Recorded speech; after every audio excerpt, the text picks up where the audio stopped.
Welcome back to fifth round where I played 1935 rated player from Portugal, and let's see how did it go. Game started with d4, knight on f6, c4, e6, knight on f3 and d5. I was actually expecting that he was playing Catalan, so I continued this line. g3, bishop b4, bishop d2, a5 and bishop g2.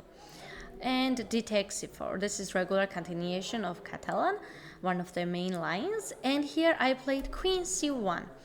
After this move, my opponent started thinking, because it was quite unusual for him that I would play queen c1, and he played rook on a6. I think he still knew these variations, that's why he continued rook on a6, because this variation goes directly, it's forced, so that's why probably he knew this, and that's what I thought. I took bishop b4, a takes b4, queen c4, rook c6, queen b4, rook c1. King d2, and here white has different options like knight on c6 and rook takes on h1 or c5, and I was expecting that my opponent would play knight c6, which is main line, but here he took on h1, I took and played c5. Well, white has extra pawn, but black plays for compensation because, as you can see, white's king is in the center. So I should have been careful here not to give black big compensation in a pawn, and that's why I should be cautious. And I took my time here. I started thinking either I was thinking queen on a4 or queen b5, because if I would take on c5 here, which is really bad move because here is knight on e4 and I'm losing queen. So I only have two options, either queen a4 or queen b5. And I decided to play queen b5 because I wanted to play after bishop d7, queen d3, and protect my pawn on d4. I was calculating a lot queen on a4, but I didn't like after bishop d7, queen c2 and knight c6 somehow, and I played this move, which was best move here. Bishop d7 and queen d3. Here I was thinking either queen b6 or queen on a5. If he would play queen b6, I was analyzing here b3 move, and I think I would be fine here. My pieces are protected. And my opponent played queen on a5, which forced me to play knight c3, and this is what I wanted. I wanted to protect my king, and I wanted to develop my knight. So I played knight on c3, and he made biggest mistake, c4. Well, he should have castled here, because only advantage here black has is that white's king is in the center, and I have not castled. So that's why they should be as fast as possible to develop their pieces to attack my king. And that's why c4 was a mistake, because first of all it gives me extra pawn, and secondly it delays black's castle and development of the pieces. So I took, and my opponent played knight on a6. Here I have absolutely winning, because I have two extra pawns, my king is safe, and black does not have any compensation. So I play knight on e5. I wanted to develop my knight and open bishop from h1. My opponent castled, and I took on d7.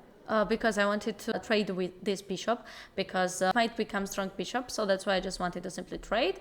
And bishop b7. I was actually thinking here moves like queen b5, and if it takes, I'm going to take, and this is absolutely winning endgame. If queen d8, I was thinking to play e3 probably. I mean, anyways, it's actually winning here, but I kind of wanted to trade all of the pieces, because when you have extra pawns, you should trade pieces in order to promote pawns easily. So I took bishop b7. I kind of blundered queen b6, but it's not blunder, because thankfully I play queen b5, and then I play king on e1, and I still have two extra pawns. My king is safe and my pieces are safe as well, so that's why it worked. But still, be careful when you play chess and make sure to calculate all variations, because you might forget small detail, and it might change whole position. It might lead you to make a draw instead of win a game, so that's why it's important. Knight c7 and queen c6. Well, here I was thinking I would win piece, but after knight c5 I forgot that after rook d1 or queen c7 he would have played queen b4. But it's actually fine, because after queen b4 I play rook d1, and if he takes, just king on f1, and I simply have two extra pawns. Knight b7 is weak, he can't move knight properly, because if he would play, for example, knight c5, which I was calculating here, I would play rook d8, and now checkmate checkmate is hanging, or if this queen tried to protect this rook, this knight would be lost. So that's why, like, I'm totally fine here.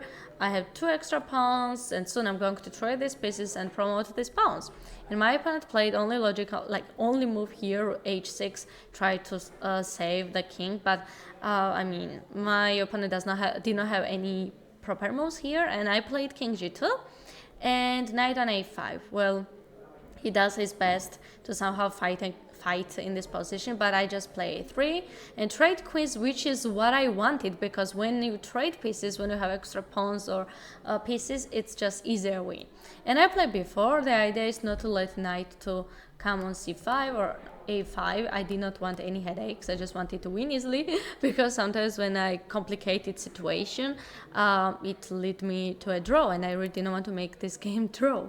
And knight b5, knight d8, rook d7, rook b8, knight d6, and b5. It goes forced. I mean, there is nothing to think as much, because I just simply want to promote my pawns, protect these pawns with my knight, and be active, not to let black breathe, like not to let knight to be developed, or rook, etc., or king. So yeah, knight on e6, a4, knight c5, rook on a7. And here, my idea is to either take on f7, and if he would play f6 here, I would just simply push on a5, b6, and he can't really protect this position anymore. And that's why, thankfully, he resigned here. It did not let me to continue playing more. Overall, I'm really happy with this game, and the way I played opening. I would consider this game very good, because I started playing really well from the beginning to the end. And if you liked the video, make sure to give thumbs up and subscribe my YouTube channel.